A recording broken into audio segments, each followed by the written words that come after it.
అంతగానం దేవుణ్ణి ఏం కోరుకుంటాను అన్న? మాకు అన్ని ఇచ్చిన మోడీ సల్లగుండాలని కోరుకుంటున్నా. నేను ఈ రోజుకి ఇంత ప్రశాంతంగా ఉండి వ్యాపారం చేస్తున్నా అంటే కారణం మోడీ గారు గ్యారంటీగా ఉండి నాకు రుణం ఇప్పించడం వల్లే కదా. ఊర్లో ఉన్న మా అమ్మానాయలకి అప్పులు తెచ్చి పంటలేసుకునే అవసరం లేదు. కండ్లు మంటలు మండుతున్నా పొయ్యిలా గొట్టం పెట్టి ఊదే బాధ లేదు. కడుపులో ఉన్న ఇబ్బంది పొద్దుందాకా ఆపుకొని చీకటి పడ్డాక ఊరవతలకు పోయే దౌర్భాగ్యం లేదు. మోదీ తీసుకొస్తున్న స్కీముల వల్ల అందరికీ అన్ని పనులు అయితానాయి.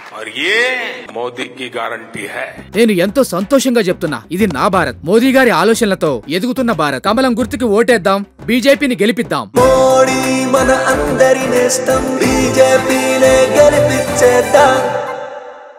బీజేపీ ఎన్నికలకు సంబంధించి పార్లమెంట్ ఎన్నికలు రేపటితో ప్రచారం ముగుస్తుంది. అయితే దీనికి అంతటికి సంబంధించి నిజామాబాద్ అర్బన్లో ప్రచారం ఎలా ఉంది? అద్భుతంగా ఉంది. కాంగ్రెసు, బీఆర్ఎస్, ఇతర పార్టీలు అన్నీ కలిపితే ఒకవైపు అయితే దానికి రెండింతల ప్రచారము భారతీయ జనతా పార్టీ వీధిల ప్రతి డివిజన్లో కూడా మా ప్రచారం జరుగుతూ ఉంది. ఎక్కడికి వెళ్ళినా కానీ ప్రజలు నిండు మనసుతోటి ఆశీర్వదిస్తూ ఉన్నారు. ఈ ఎన్నికలు మేము ఎన్నో ఎన్నికలు చూసినామో, ఈ ఎన్నికలు మాత్రం ఇవి నరేంద్ర మోడీ గారి ఎన్నికలు, దేశ భవిష్యత్తుని తేల్చే ఎన్నికలు, ధర్మం అధర్మం కోసం జరుగుతున్న ఎన్నికలని వాళ్ళే చెప్పడం జరుగుతూ ఉంది. భారతీయ జనతా పార్టీ ధర్మం కోసం ఒకవైపు ప్రయత్నిస్తూ ఉంటే, అధర్మం గురించి ఇండియా కూటమిలో ఉన్న ముఖ్యమైన పార్టీ కాంగ్రెస్ పార్టీ అధర్మం గురించి ఆలోచిస్తూ ఉంది. అదేవిధంగా 10 సంవత్సరాల పరిపాలన నరేంద్ర మోడీ గారి పరిపాలన, దాని అభివృద్ధి, 60 సంవత్సరాల కాంగ్రెస్ పరిపాలన అంతకన్నా ఎక్కువైతే మరొక్కసారి ఔర్ ఏక్ బార్ మోడీ సర్కార్, ఆ మూడవసారి మోడీ ప్రభుత్వంలో అనేక సంక్షేమ పథకాలు సంస్కరణలు చూస్తామని చివరి లోక్సభ సమావేశంలోనే మోడీ గారు చెప్పడం జరిగింది. అబ్ తక్ ట్రయల్ దేకే అభి అస్సల్ సినిమా దేఖ్నే కా హై.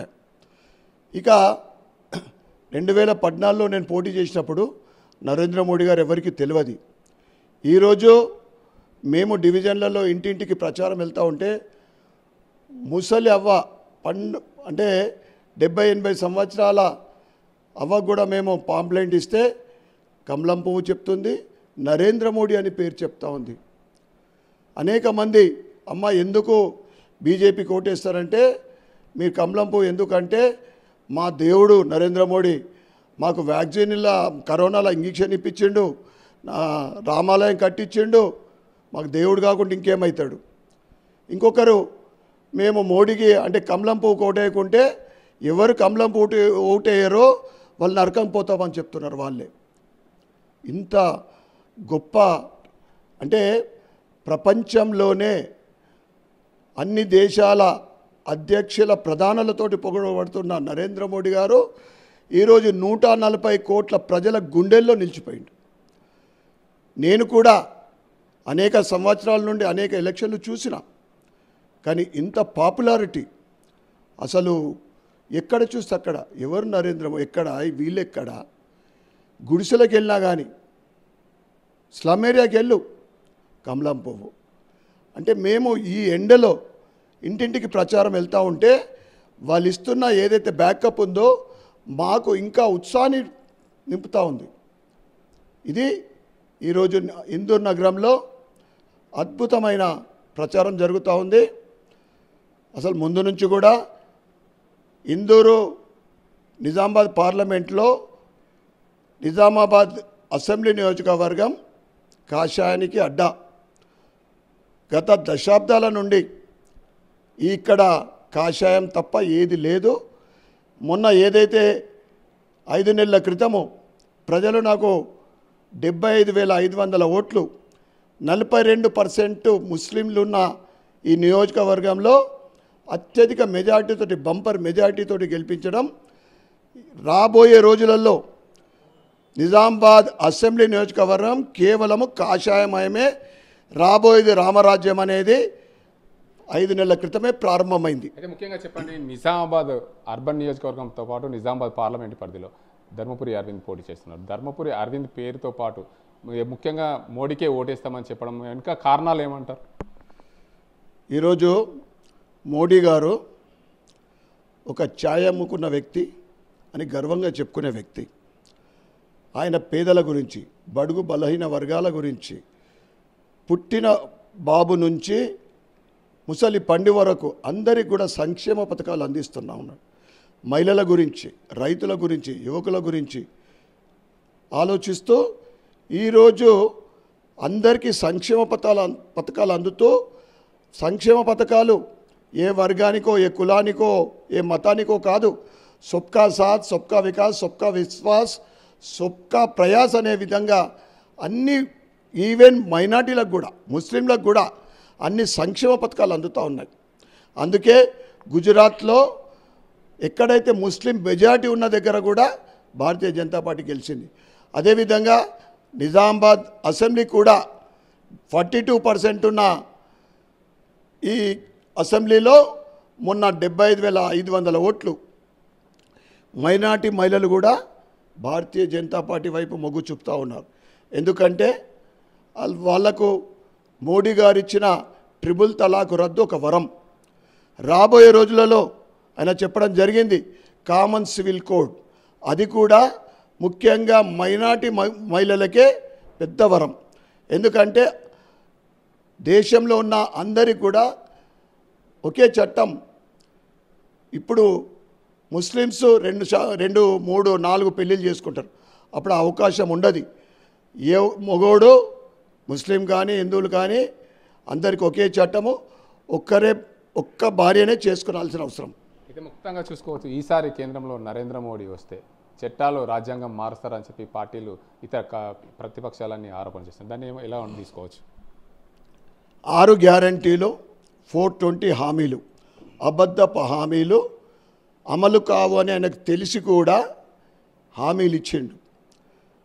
నేను నిజంగానే కాంగ్రెస్ ప్రభుత్వం ఏర్పడగానే డిసెంబర్ 9 వాళ్ళ సోనియమ్మ జన్మదినం రోజు అంటే ముఖ్యంగా రైతులకు 2 లక్షల రుణమాఫీ చేస్తా అని చెప్పిండు. యువకులకు నిరుద్యోగ భృతి 4,000 రూపాయలు చేస్తా అని చెప్పిండు. ఆ తర్వాత రైతులకు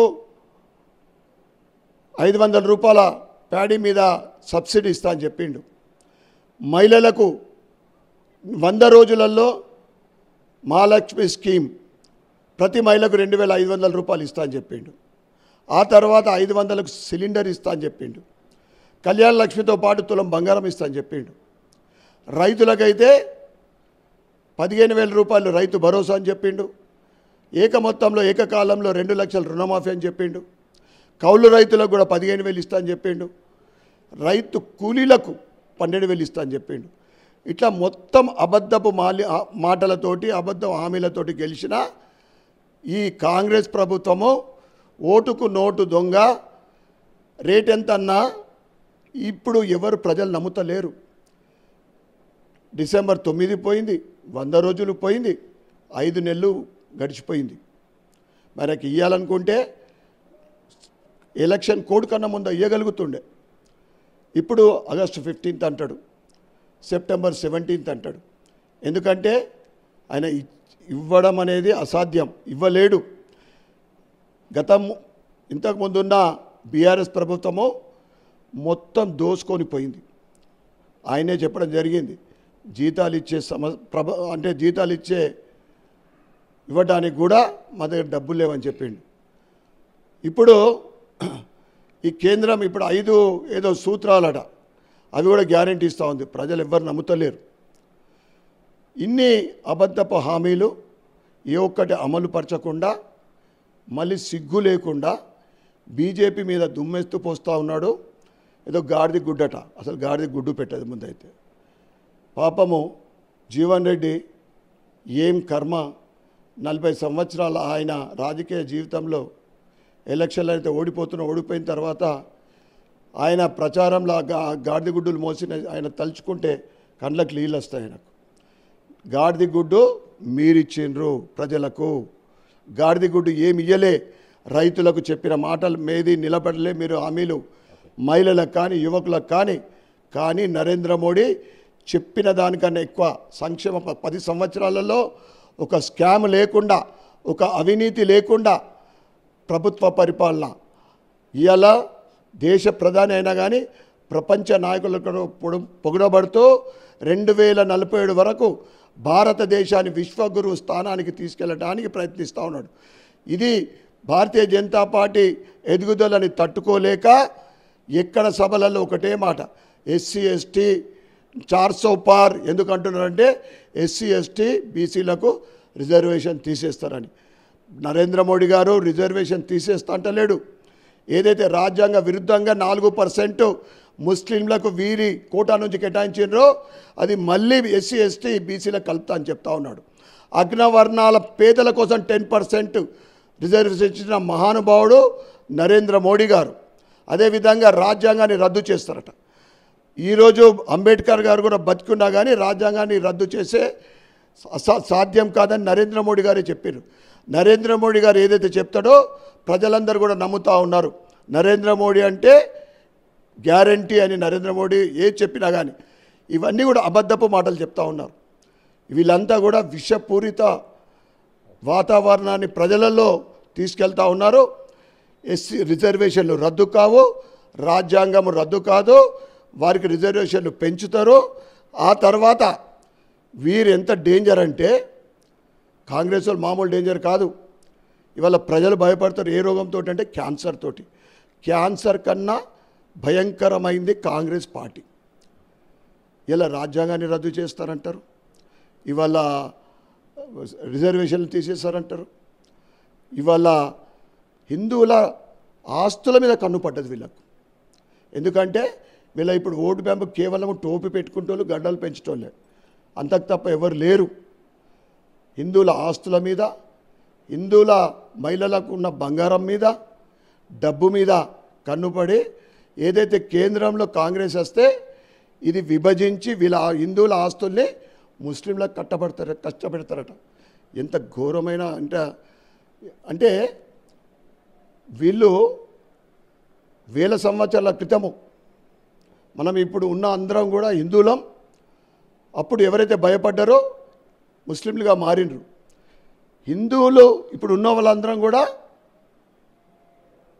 అన్నింటిని ఎదుర్కొని హిందువులుగా ఉన్నాం. వాళ్ళని చూస్తే కాంగ్రెస్ వాళ్ళని చూస్తే ఘోరంగా టోపీలు పెట్టుకొని అవి. చెప్పండి, నిజామాబాద్ పార్లమెంట్ పరిధిలో గెలుపు ఎలా ఏ రకంగా ఉండబోతుంది? బంపర్గా ఉంటుంది.